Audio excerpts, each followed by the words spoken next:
Hey, everybody, welcome to another episode of Purple Insider. Matthew Coller here with you. And it feels like for the first time in quite a while, we had a couple of days in a row with no Vikings news, which probably means that there's going to be an avalanche of Vikings news coming soon. We're still waiting on things to happen, like Zadarius Smith, Dalvin Cook, the stuff that you have heard us talk about and speculate about for quite some time now, waiting for resolution. But until then, we have lots of fans only questions to answer about what is coming next for the Minnesota Vikings. And you know what, folks? It's almost April, and that means it will soon officially be draft season, and we will start to kick things into full gear with draft simulations, draft experts, and much more coming here on the show. So it should be a very exciting lead up to the NFL draft. Also, we did have a chance the other day to talk with Marcus Davenport and Dean Lowry. And I did want to mention before we got into some of your questions, just my main takeaway was that both players were remarkably honest about 2021 being much better for them than 2022. And I asked both players, what was the difference between 2021 and 2022 for them, where if you look at the combined 2021 sacks for Davenport and Lowry, you get 9 and 5, so 14 together from those two guys, just one all of last year sack between these two players. So of course the Vikings will need the 2021 version. And Dean Lowry pointed to opportunity, and he said that he in 2021, he was being used a lot more on third downs. And of course, we have ways that we can cross-check things like this. And I did find that he had way fewer snaps in pass rushing situations in 2022 than in 2021. Lowry also said that he talked with Kwesi Adofo-Mensah about some strategies for him to add things as he goes along in his career as far as pass rush moves. So I think the Vikings look at it like if they do give him opportunity, that some of that production will return. Now, Davenport's answer was a little more interesting and a little less specific, where he talked about not utilizing the scheme enough to capitalize on sack opportunities, because he did have very good pressure rates, but he felt like he didn't use his teammates enough, didn't buy into the scheme enough, that there was things he wanted to improve on, and said he was looking for a fresh start. But there is a little bit of a concerning report that came from Pro Football Talk that some of the holdup for his contract being signed was relating to a shoulder injury that he has or had. And that does make you wonder about his health situation. He's missed 19 games over his young career of 5 years so far. So that is one of the concerns. And there's a big gap here between these two players working out and really bolstering this defensive line. And if neither player works out, they could be in a good amount of trouble on the defensive line that's already lost Dalvin Tomlinson and might lose Zadarius Smith. Might lose Zadarius Smith as well very soon. So anyway, let's dive into your questions. We will start out with Douglas here. It says, can you explain the offer sheet process in regards to an exclusive right franchise tag player like Lamar Jackson? Does it have to happen before the draft? So I think it's a little bit of a different label than the ERFA, which is usually for guys who are undrafted free agents. But I can look that up real quick, exactly what it's called with the Lamar Jackson franchise tag. But the thing with his franchise tag is that what happens is a team can sign him to a deal or agree to a deal with him, and then his team, the Baltimore Ravens, will have an opportunity to match that deal. Now, I checked out on the timeline as far as when this needs to happen by, and I checked with our friend Brad Spielberger at Pro Football Focus, who is the contract and salary cap expert, and his answer was by the middle of July. Now, don't ask me why it's by the middle of July, but it does not have to happen before the draft. And I know quite a few of you have sent your questions of, hey, what's going on? Like, when is the timeline for this? When would the Vikings have to make an offer if they were going to do it? And so it appears that it can go past June 1st, which makes it plausible for the Vikings to potentially sign Lamar Jackson, trade away Kirk Cousins, and Kirk Cousins' contract becomes more favorable to trade if they're trading it after June 1st. So I imagine they would have to trade first, then do the offer, then see if it gets signed by the Ravens. And I don't know, or maybe they have to have a conversation with Lamar where they agree on it, then find a partner for Cousins to be traded. It's very convoluted. It's very convoluted as far as how this could actually work for the Vikings potentially getting Lamar Jackson. But if that offer is going to come in, it has to come in by the middle of July for Lamar Jackson in order for it to work out, or at least that's my understanding of it, because I wondered about that too. Like, what about these 2 draft picks? And this is something that I am certain about. Those draft picks are not this year. It would start in 2024. So it'd be the 2024 and 2025. The Vikings would not be giving up the number 23 overall pick for Lamar Jackson. So any team, even if you don't have a first round pick, you can make that offer as long as you have a first round pick 2024. So it is possible the moving parts could be connected somehow to make it work. At the same time, there is a lot of things that would have to go into the Vikings actually making a play for Lamar Jackson. But if you're holding out, if you are taking a jersey and putting duct tape over the back and writing L. Jackson on it, you don't have to throw that out yet. The dream is still potentially alive, that it can be done, even if it goes past the NFL draft. But naturally, if the Vikings were to draft a quarterback, then, well, then that Lamar Jackson idea probably goes off the table at that point. But if they don't, if they go wide receiver, if they go corner, then you can still dare to dream. And look, with the way that this Lamar Jackson thing is playing out, his business partner reaching out to teams and Lamar Jackson tweeting his way through it, it looks like it's not going to get resolved anytime soon. And the fact that he can let this play out through the spring and summer allows him to wait and see if anybody gets a little bit desperate and says, you know what, we want this to happen right now and we're going for it. And the Vikings are not one of the teams, by the way, just to add a little more fuel to the fire, they're not one of the teams that leaked anything to a national reporter that they wouldn't be going after Lamar Jackson. So again, dare to dream, do something, Kwesi. Like, I don't know. We'll see. We'll see if anything comes of it, but that's kind of the timeline. I know a lot of people were interested in how that could potentially work out. Next question comes from Joe. The Vikings have gone from $125 million in 2024 cap space to $62 million in 1 week. When will Kwesi be allowed to cook, or is this truly the vision he has? If so, I'm baffled based on his background. Right. So this is a pretty common question about Kwesi Adofo-Mensah in general, and I think our beliefs about what an analytics GM should be doing. Right. And look, you've listened to the show long enough, and we've had enough PFF people and Eric Eager and everybody from the analytics sort of realm and Brad Spielberger come on to the show and talk about all the ways you can set yourself up for the future, the ways that you can manage the salary cap, the positions you should be investing in, and the ways in which you should be making those investments. Right. And if we were to bunch moves into like analytics types moves, regular or all-in type, not really for the future type moves, there seem to be a lot more that go into the side of not really being analytically justifiable. So the trade down, for example, last year in the draft, okay, there were some analytics people that liked that, but then taking a safety, maybe not so much. Trading for Jalen Reagor, probably not so much there. Although maybe they saw it as a swing for somebody with upside, but if the Eagles are trading you that player, probably not, right? They gave up a decent amount of draft capital for someone who another team really wanted to move on from. Maybe we don't call that so much of an analytics move, or drafting a guard or drafting a linebacker. Those aren't premium positions. And then, signing someone like Zadarius Smith was a pretty good move for them last year, but maybe, not exactly fitting in the timeline of pushing in the chips for last year.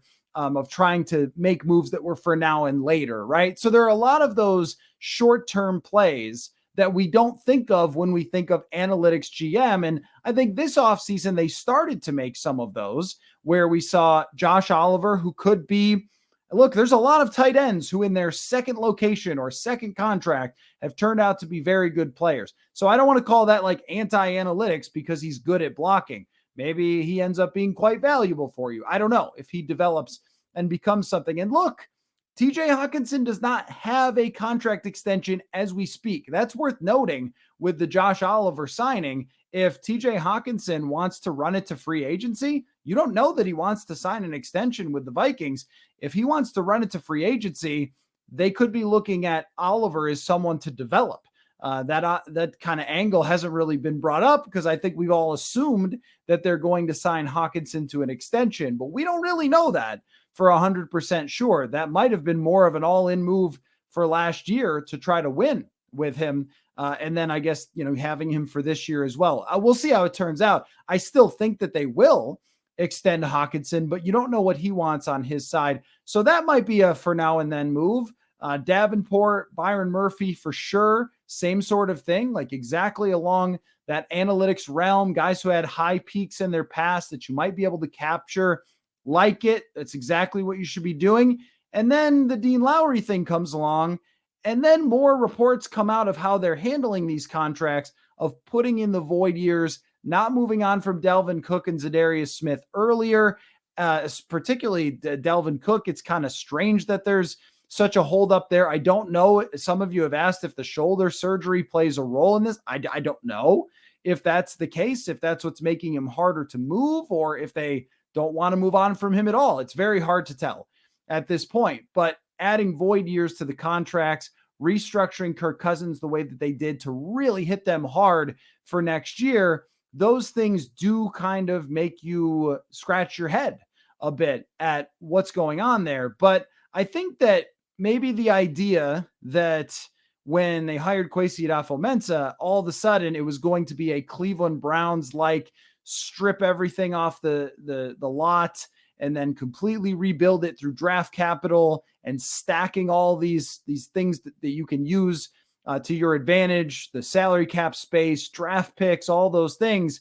This team really wasn't in that position. And we always have to keep in mind that at the combine, we talked to Kwesi about what his role is and how he communicates with ownership. And he talked about communicating with them a lot, and setting expectations for them was really one of his main jobs.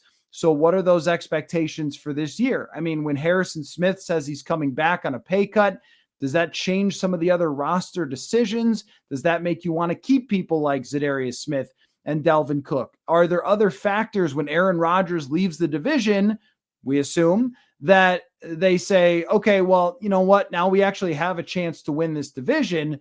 So let's make sure we're not tearing it all apart. And then the quarterback thing is still sort of resting out there. It's possible that they decided it's a better move to eat it all in 2024 than it is to spread it out over time. I don't know if that's really the case. They needed to be cap compliant, and that seemed to be the best way in their minds for them to do it. I don't know if it was the best in my mind for them to do it when they had some other, buttons that they could potentially push. But I don't want to sit here and say that Kwesi Adofo-Mensah is, after one offseason last year and then right here, not the analytics GM because he hasn't ripped it limb for limb. I mean, Ryan Poles was not considered that. He was the scout GM, and he did rip it limb for limb because it's a different position in Chicago than where the Vikings are right now. Expectations from ownership might be different. Where your quarterback stands is different. You have one more year of Kirk Cousins should you try to not win with him, when you know he's a good quarterback capable of having a top 10 offense. We never thought there was going to be a tank because Justin Jefferson still exists. And I don't think you can make moves that make Justin Jefferson believe that you're tearing it all down and trying to just tank and do the things that we talk about with like analytics, pointing toward those, which, by the way, there was a great study done by our friend Eric Eager on Sumer Sports website that showed that it actually is statistically easier to go from being really bad to really good than it is from being average or below average to really good. So that's like a fact. He studied that. So it's not just like these crazy analytics people just want to lose the games or whatever. That's a real thing that in the NFL sometimes, and a lot of that has to do with the quarterback, right? And that's where I would say, I don't think that Kwesi Adofo-Mensah in the moves that he's made has ruined the future of the Minnesota Vikings, but a lot of that future is going to rest on what happens at quarterback. And that could happen soon. That could happen in the draft. That could be the Lamar Jackson thing. That we might have to wait until 2024 for that, or they could still extend Kirk Cousins. That is still out there on the table as a possibility. If they do that, then I think you should be asking, wait a minute, like, was this really the plan from the outset to extend a quarterback who is older when it's very hard to project an older quarterback? Plus, we know the whole thing about the price tag. So I understand why a lot of you are kind of wondering, like, what exactly is going on here with this direction? And I think the answer is that so much stuff came at us in a waterfall in the first week, but we still don't have the whole picture or even a lot of the picture of this offseason. There are still things that need to happen salary cap wise, and there's the big quarterback question. And if we get to, there's kind of these markers. If we go through the draft, that's a marker without an answer at quarterback for the future. Okay, is there still going to be an extension? Is it going to be the classic training camp extension that happens all the time with this team? And then if we go through training camp into the season, then we know that Kirk Cousins is going into the final year of his deal, and they're going to have to draft a quarterback or acquire one in a different way in 2024. Now, all these things will play into how everyone feels about the general manager and the way he handles all of this situation, because it all kind of starts with that. So I totally feel you, and you guys know where I stand on void years and things that hurt you in the future. It's not great from my perspective, but a lot of how we look at Kwesi Adofo-Mensah's time here will be determined by what happens at quarterback. And the analytics thing, I mean, a general manager is one person that works with a lot of people as far as decisions go. So his name is on all the decisions, but it's a scouting staff, it's a front office, it's personnel directors, it's people who advise him, it's the head coach, it's the ownership, and that one person has final say. Maybe, mostly, that's the person who makes the decision, right? But there's a lot of different things at play. There's a lot of different people's feelings that have to go into it, including Justin Jefferson, as he noted at the combine. So long answer, but I think it's complicated is the way that I can put it. I wouldn't call myself baffled. I think I would just say that I understand that there's a lot of things at play with every decision that they have to make. And I kind of want to see the rest of the picture before I say, yeah, what's going on here? Or, oh, I totally get it. And I think maybe after the draft, we'll have a better idea of all that. Next question comes from @SkullDoc. Could you see Bryce Young being the guy that falls on his size and the NFL's infatuation with height at quarterback? Well, I mean, I can't say anything for sure, except for that I don't know anything for sure when it comes to quarterbacks or where they'll be drafted. I do believe, though, if we go back in recent history, and this wasn't true for, say, Aaron Rodgers, and we look at the consensus for mock drafts, a lot of times the guy that's the consensus usually ends up being the guy who the NFL takes at the very top. Now, that's not always true, but it mostly is figured out from a year-to-year basis. And I kind of look at that Joe Burrow year as a good example, where there was an attempt to kind of build up some, hey, would they maybe consider taking this guy? There was even the classic, would Joe Burrow even go to Cincinnati? And he did, and he's turned around their franchise, as a superstar quarterback will do for you in the NFL. There's always those kind of debates, but I think with Bryce Young, like, pull back a little bit away from the height, away from the size, and look at his accomplishments, look at his talent. And you still have multiple quarterbacks in the NFL who have succeeded now that are, not really 6'3", 6'4". Could this mean that he drops a little?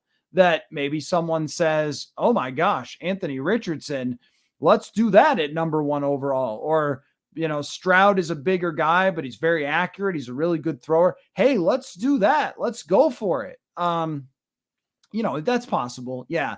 But I have a tough time thinking somebody with Bryce Young's resume, his talent, his character, his Heisman, his success, his statistics, all those things, and the fact that we just watched 2 players who are mobile and playmakers and things like that in the Super Bowl. I have to think that teams are looking at that, at least some teams in the first round, saying, yeah, I know he's a little on the shorter side, but we're doing this anyway.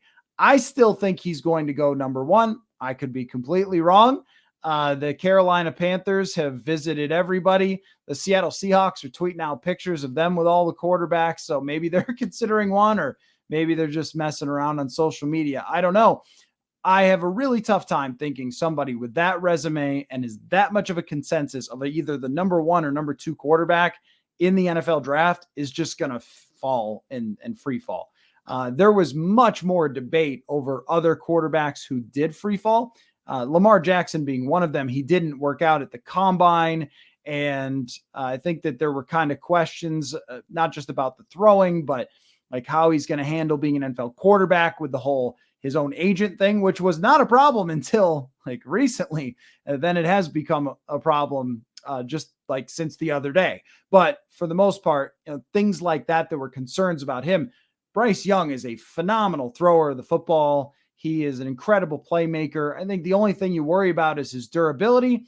But I mean, you're never going to find someone who's perfect. Like every one of these quarterbacks coming out, it's like aside from Andrew Luck and even Trevor Lawrence is not a perfect NFL quarterback. Those are the only guys I can remember in recent years who were talked about as like flawless quarterbacks coming out in the draft. Even Burrow, the question about his arm strength.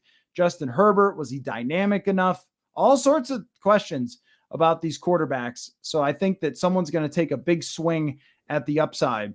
But if I'm wrong and he's the guy that drops and he makes it to 23 somehow, the Vikings better pick him. That's for sure. They better absolutely end up picking Bryce Young if that's the case. Okay, this from @PaulMN official on Twitter. Are Kwesi short-term free agent deals a strategy to find possible gems that we can extend or just to fill out a semi-competitive roster? I think that it's both, but definitely the first more or just as much as the second, because someone like Marcus Davenport, if you bring him here, and one thing that they know they can hang their hat on is that if you bring players here, they're going to like it and they're going to stay. That ownership pays for guys who they like and they want to stick around, and players like the atmosphere, players like the culture, players like the coach, and they certainly like the facilities. Minnesota, once it gets cold, it's a little tough, but they're mostly going to work inside the facility anyway. But it's a great place to be, and a lot of players want to stay after they're done playing or for many years and sign extensions. We've seen that in recent years. One of the reasons they're in the cap situation they're in is because players don't really usually want to leave, and ownership wants players who want to be here. So anyway, the point is that they understand that once you get a guy in the building, he will probably like to stay and you have a good chance at extending him. So let's say that Marcus Davenport, for example, gets 9 sacks this year, and you go to him and say, hey, we want to keep you. This is where you turned your career around and got back on the right track. We got you healthy. We got you sacking dudes. You like our coaching staff. You like that you don't have to pay for meals like they did in Arizona. Or no, that's Byron Murphy, who would have had to pay for his meals and brought that up in the press conference. But all this applies to Byron Murphy as well, that these short-term deals are, if you play well here, we're going to pay you. We're going to extend you long-term and make you a big part of the future. And then maybe they found a bit of a diamond in the rough. Marcus Davenport is that. Byron Murphy is that. Dean Lowry, not as much. And that's the one that I've just had trouble figuring out where it fits in. But with those two guys, and even someone like Josh Oliver, who's in his mid-20s, it all makes sense from that perspective to try to, get them in the building, hope that they hit their upside like they did in 2021. Murphy had a good year in 2021 as well, and then sign him to longer term contract extensions. That's why we've used that term sort of now and later with these signings, just like Harrison Phillips last year. Like that signing because it was for last year, but I believe he was either 25 or 26 when he signed. You can have that player for 5 or 6 more seasons if he remains healthy. Even a defensive tackle might even go longer than that. Those are guys that you want to give your free agent dollars to, not players who are in their 30s where it's got to be really a short-term kind of thing. Next question comes from Thomas. Let's see. Jalen Reagor was drafted in the first round. What's his cap hit for 2023? Can he be cut? Can his contract be negotiated? Well, I can look up his cap hit real quick while we're talking, but, and I'm bad at doing that, looking up things while I'm talking at the same time, but I can pull this up. So his cap hit for this year is $2.4 million, and they cannot cut him either before or after June 1st, but they can trade him and earn $2.4 million in cap space. I wish them the best of luck if that's what they want to do.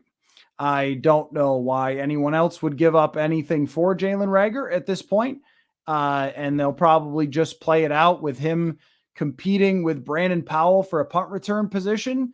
I think we saw last year how Reagor was not really capable of playing wide receiver. I have wondered to myself if Jalen Reagor could be a running back, but that might be silly. It might just be based on what we saw from Cordero Patterson. But I don't know. Maybe he's really good with the ball in his hands and he's very tough.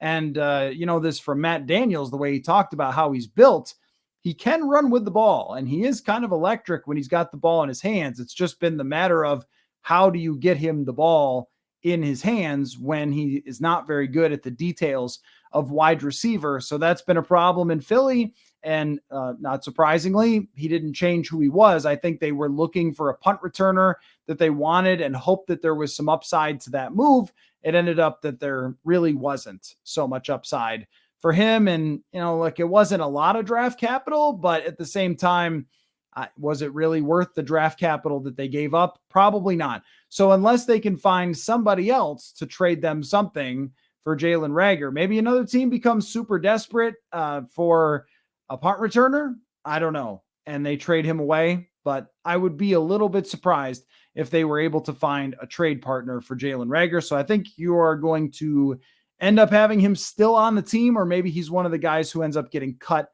out of training camp and you just eat the $2.4 million in cap space. I guess we'll have to see on that one, but so far, at least till this moment, that move has not looked very good for the Vikings. Our next one is from Josh. The Vikings are going to draft a wide receiver in the first round, aren't they? Well, there's a good argument for it, that's for sure, because let's take a look at the landscape right now. Okay, so Adam Thielen is gone. And I think most people are looking at Adam Thielen going to the Panthers and saying like, okay, well, look, age, production dropped, average depth of target, you can run through all those things. But at the end of the day, 70 catches is a lot to make up. And you can say, well, TJ Hockenson, right? But TJ Hockenson was on the team with Adam Thielen already. So, they're going to pump the ball to TJ Hockenson for sure. And I don't know how much more you could possibly throw it to Justin Jefferson, although I thought that last year and they did throw it to him more. But okay, let's assume that you throw it to Jefferson about the same and he puts up the same huge numbers. KJ Osborne still had a good overall season last year. Where are these targets being made up? Are they going to be made up by Josh Oliver? Kind of doubt that. CJ Ham is back. Maybe you throw him a few more footballs. His career high catches, I think, is like 17, so probably not. Brandon Powell had 24 catches last year, not really a wide receiver necessarily. I think he averaged 6.5 yards per reception. Now Jalen Reagor, Jalen Nailor, maybe they like what they saw from Jalen Nailor. Is it likely that he's as good as Adam Thielen right away? Even the older version? Maybe, probably not. So there might be kind of swinging for desperately for somebody there if they don't draft a wide receiver, and that is why it makes sense. because it is a now and later type of need. Yeah, they're going to need one right now. And that's actually a position where guys can come in and make a difference right away. If you draft someone like Jordan Addison, who's an experienced college receiver, and he's a good route runner in the NFL, you can make him your number 2 or number 3 wide receiver. He can contribute right away. And then you really need a partner for Justin Jefferson long term. Assuming that they get a Jefferson contract extension done, then yeah, you're going to want a young player to be on his rookie contract when Justin Jefferson is becoming expensive. And so those two can be a duo for a long period of time in the best case scenario. That's kind of what you're looking at. It's just that there's so many of these needs you can make an argument for. The cornerback position, you've got 2 injured corners. You've got Byron Murphy, who's going to be a big part of this thing. But after that, like, I don't know if they're going to sign somebody else, if they're going to create cap space, or they're just going to say, here's your group of people, or do they want someone in the first round? The defensive line, if they do move on from Za'Darius Smith, Marcus Davenport, we don't know what Danielle Hunter's future is. Who else could be an edge rusher? On the interior, maybe Dean Lowry precludes you from drafting someone. Maybe they think that Ross Blacklock can be better for them as a rusher. But what if Kalijah Cansey is still there? Or what if they have to trade up for a quarterback? Then you're probably not looking at a wide receiver. So it could be that year. Could be. And we've been banging the table long enough. Eventually it might happen, but I don't know. There's so many other possibilities for the draft that I don't want to say, yes, for sure, this is the year, but it's probably more realistic than it has been in the recent past for them to draft a wide receiver. All right, on to Strider619. With Duke Shelley signing with the Raiders, what do you think the plan is for defensive back going forward? Hard to imagine they feel comfortable with Murphy and essentially 2 unproven rookies. Yeah, you mean they'll be in their second year, but neither one really played in the Caleb Evans and Andrew Booth Jr. And we were just kind of alluding to that for why it would make so much sense to draft a corner in the first round.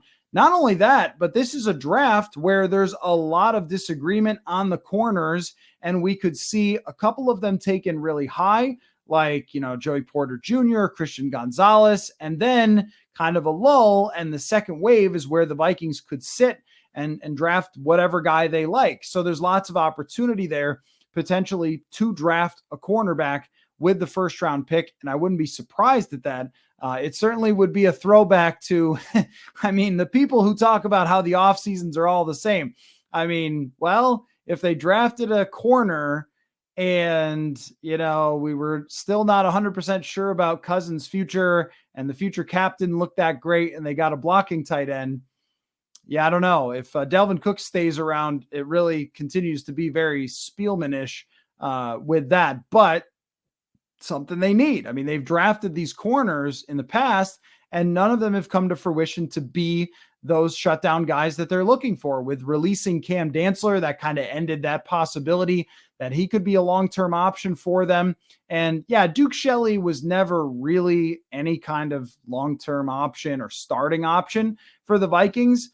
They didn't have a whole lot of money to match any other offer, so the Raiders ended up picking him up. I know that a lot of people were very disappointed by that, and I guess I would say you have every right to be disappointed by that. He was a really fun player.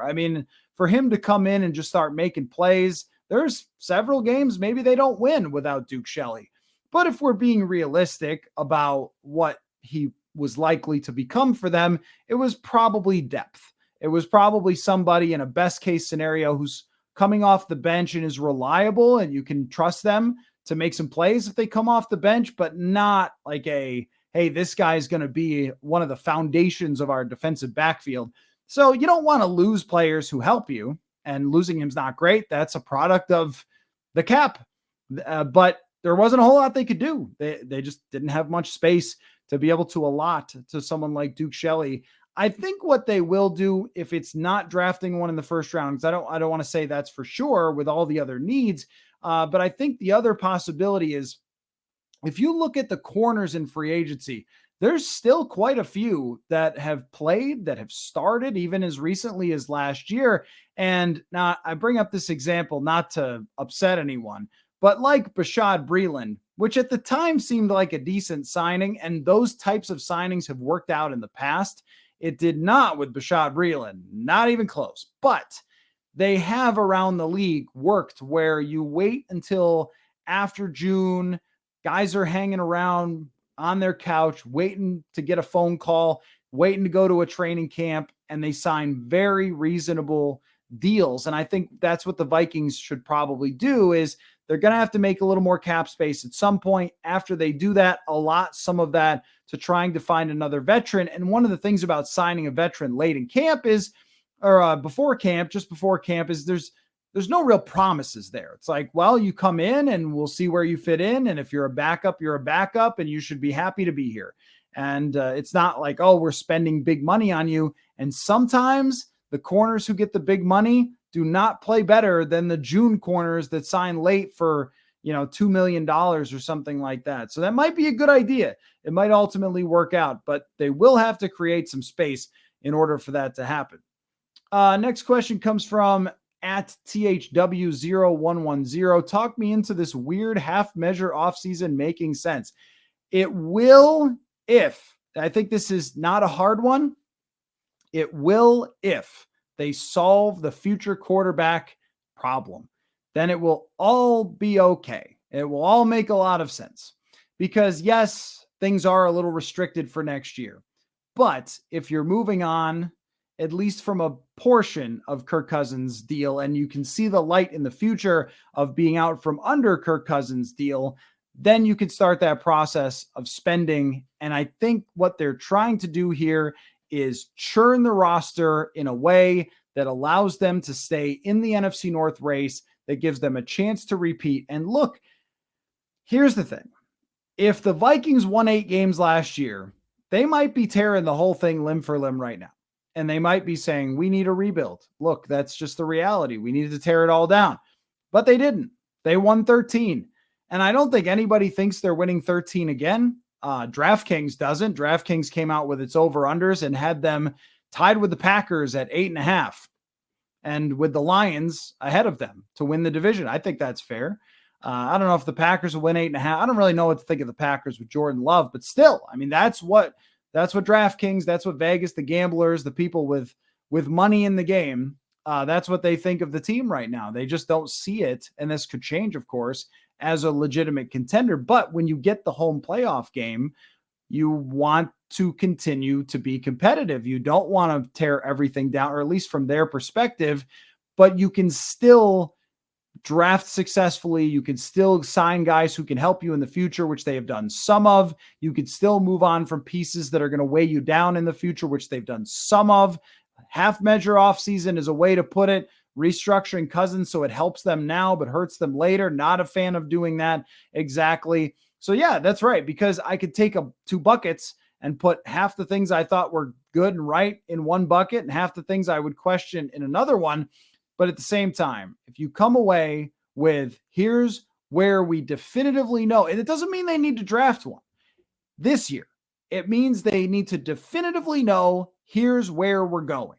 Here's the end date on Kirk Cousins, or here's not the end date on Kirk Cousins. Here's when he, signing an extension. Know where you're going at the quarterback position, and you could talk me into almost anything else, because that's what has the trickle down effect on the whole rest of your future. So if they trade up and draft Will Levis, then we know. Then the half measure offseason is actually pretty good, because you're competitive and you know your quarterback next year is going to be Will Levis.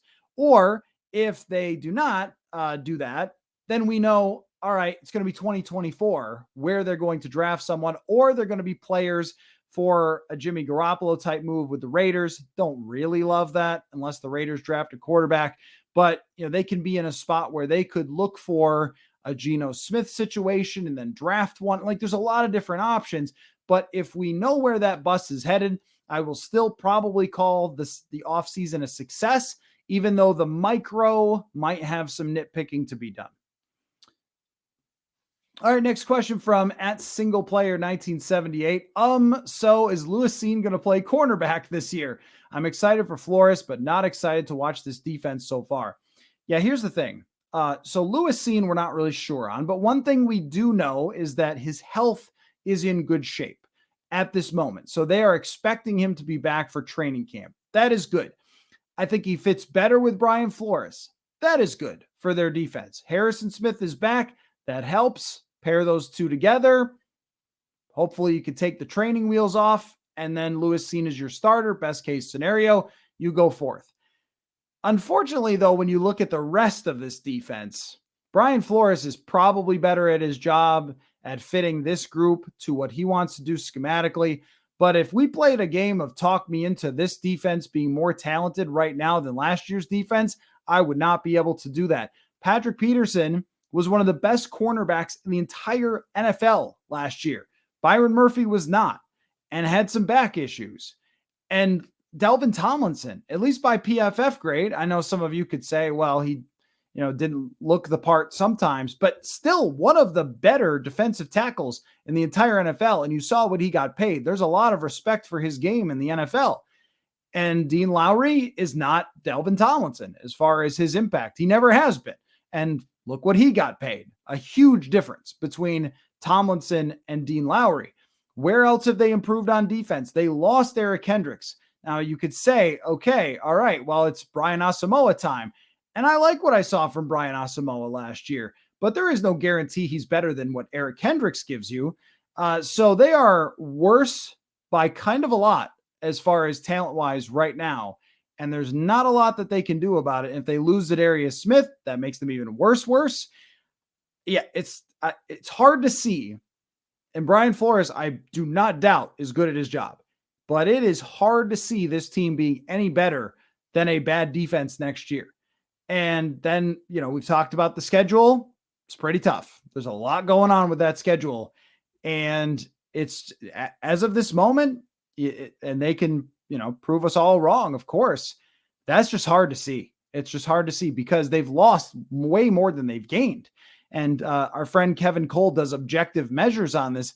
The Vikings are at the bottom of the league as far as, in his estimation, what they've lost versus what they've gained in free agency. Now, those projections are based on Dean Lowry and Marcus Davenport having really poor years last year as far as sack production, so they can change that narrative, of course. Asamoah, Lewis Cine, there is a world where these guys connect and everything works out and they're good, but even then, the cornerback position is still so up in the air.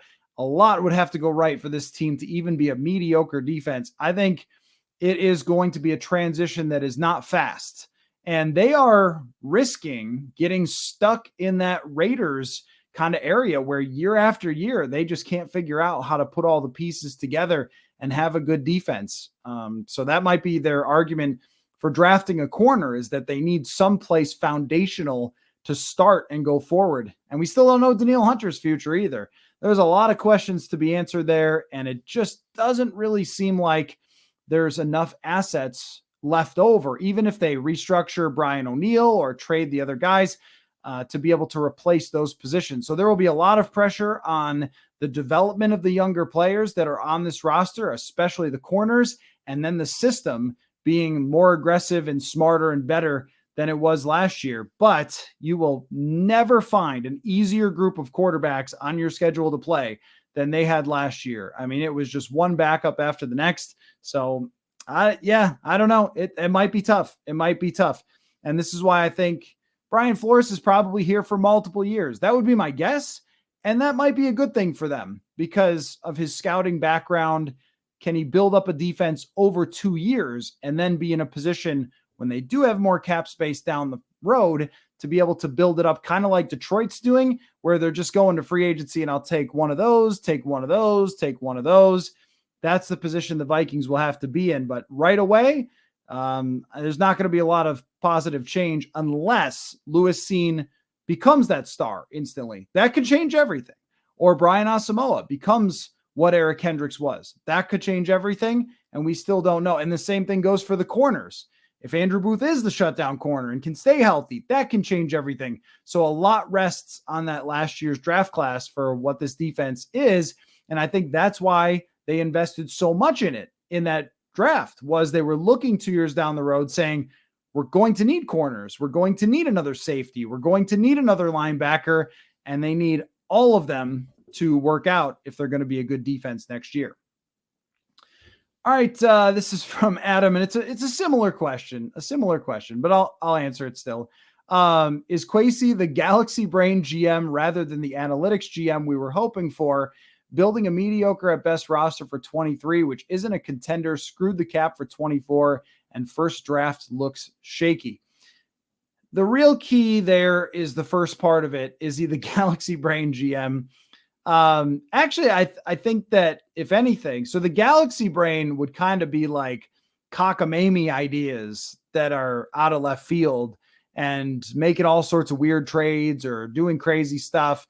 I almost feel like Dave Gettleman was kind of the Galaxy Brain GM. He was drafting a running back at the top. He's seeing one drive at the Senior Bowl from Daniel Jones and wanting to pick him after that. Like, that's Galaxy Brain stuff. I think what you might be asking is he kind of like a regular GM or the one that's supposed to hack the game? And so far, it's been more like a regular GM. But again, this is such a small sample size. I feel like the roster is starting to become Kevin O'Connell and Kwesi Adofo-Mensah's, but there's just so much more to go. There's so much more to be decided. I don't want to say, well, look, I don't like the way you restructured Cousins this way for 24, so I'm just out and you don't know what you're doing. These things have been, because I think we would have said about Rick Spielman that he was a good general manager, competent general manager. Now, some of you might completely disagree with that, but let's be fair to him. He drafted Jefferson. He drafted a lot of really good players over the years and a lot of busts like everybody else. And he drafted good players and he signed good players and he built teams that won a lot of games, but there was always that little edge that might have been missing from them. And, when he was on a podcast and he said he didn't really think much about positional values, like, well, that could be part of it. And then there's always the question about, the quarterback contract, how restrictive that is, the relationship with Zimmer and how whatever went on there. So there's always those types of things. But I think we could say about Rick Spielman that he was a competent, trustworthy general manager who knew how to build a competitive football team. They were never uncompetitive, really, with Rick Spielman. So we could say that. But when you move on from that, which is good, what you expect is something very different. And the fact that it has not been very different, even though they won 13 games last year, and there were a lot of good moves, bringing back Patrick Peterson, signing Zadarius Smith, good short-term moves, trading for TJ Hawkinson, a lot of good stuff in there to win last year and to go all in on last year, which almost worked. And they did put themselves in a position. We set that standard and said, look, if you can't win 11, 12, 13 games, then you're not a real contender. Well, they did. And they were a contending team going into the playoffs last year in an NFC that was pretty spotty outside of Philadelphia and San Francisco. You never know what's going to happen. I was just watching the other day the Joe Flacco win over Denver in 2012. Totally shocking. No one expected it. And go back and watch that game. It's freaking nuts, by the way. 35-35 in overtime. Totally crazy. One of the best divisional round games ever. That's not the point. The point is just that, they went into the playoffs with a chance. Didn't work out for them. Probably wasn't going to be as strong as some of those other teams, but they built a team that was trying to win last year, and it almost did. So I don't look at that as some massive failure. I don't look at it as a massive success either, but it's okay. Well, you had a really, really good and fun season in your first year as a GM. Your second offseason has had some transition to it, but it has not broke the game in maybe some ways, analytical ways we expected, but we're also far from having it finished. I think you need a much bigger sample on Kwesi Adofo-Mensah to say what we think about his era, about his direction, all those things. And I'll just keep kind of coming back to it. A lot of it will be on how they handle this quarterback situation. But that doesn't excuse some of the salary cap stuff. I just think that when you look at the way that everything is structured and what he took over and some of the things that he did to himself, like the Thielen extension last year or reworking of the contract, they were in a position where there were very few things they could really do when they had to be cap compliant. So pushing some of it down the road, not my favorite thing, not something I would have picked. And I'm not trying to say it's okay or that he like shouldn't have done something else. I don't know. I'm not, their cap guy, but don't love that. Don't love that. I don't think that means like, oh, well, the guy must not know analytics. Like, I don't think that's quite it. So I think I want to wait and see some other things that come down the pipe and how the rest of this offseason goes. And then we'll have a little bigger sample size on where they're at. I think the main goal of coming out of this year was, can we understand the clear path? Can we see it? You know how like those pictures straight down a train track where you could just see for miles and miles and miles? That's what you want. You want to look straight into the future and see for miles. This is what they're doing. These are the players who are going to be the foundation. This is who's going to play quarterback or a draft pick. This is how they're going to build their team. These are some of their ideals for building a team, and then go. At this moment, I can't say I have that, but it's not April yet. So there's still a ways to go. Okay, last question here. If you had to speculate after what they've done so far, what do you think the main targets in the upcoming draft, or what do you think they'll be? Well, I think it has to start with opportunity when it comes to quarterback. This is just clear. This is why all the mock drafters are giving them Hendon Hooker and Will Levis, is opportunity. So if I were to speculate right now, I would say that they are considering how much opportunity they'll have. And remember this, they always know more than we do. They know more than the mock drafters do. They have a much better sense for what their scouts and how they do their job and the internal stuff that they know about these quarterbacks than we do. So earlier, someone asked about Bryce Stroud. Could he be the one who drops? I'd be shocked, but it's happened. Maybe the league does think that, I don't know, it's that they know, I don't know. So they have an idea of whether they can get someone at 23 or where they'd have to trade up, what team that might be. So they know that. That's a main target. It has to be. It just has to be with where they stand with Kirk Cousins. After that, I would probably rank it at this moment, and this is a longer podcast, I'm sure, to rank all the positions, but I would go corner, wide receiver, not my preference, but just speculate on where they'd go. Corner, wide receiver, defensive line after that. And that's pretty much it, because they don't really need anything on the offensive line. They brought back Garrett Bradbury, so there's no reason to bring in a center.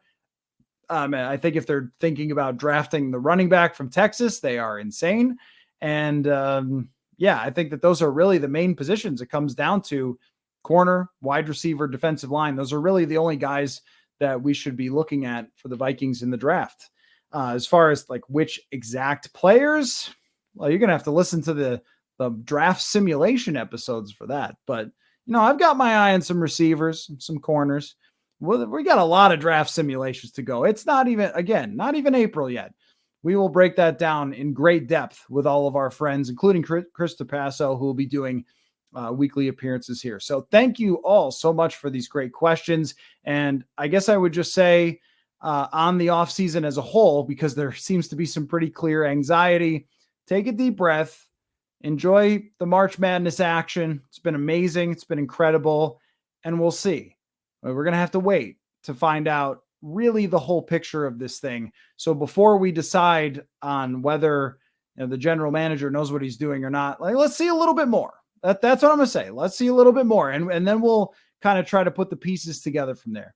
All right. Thanks everybody so much for watching as always, and for all of your questions. If you want to submit questions for fans only, at Matthew Coller on Twitter, feel free to send me a DM or just send a normal @mention, or purpleinsider.com. Go to the contact us. And I know that some people have told me that they've tried to send their draft sims to me and they can't attach something on the website. So just send me the order. Just write out the players. I know it's hard. Life's hard, but you can just do that as well, or DM it on Twitter. All right. Thanks everybody. Appreciate you. We'll do it again.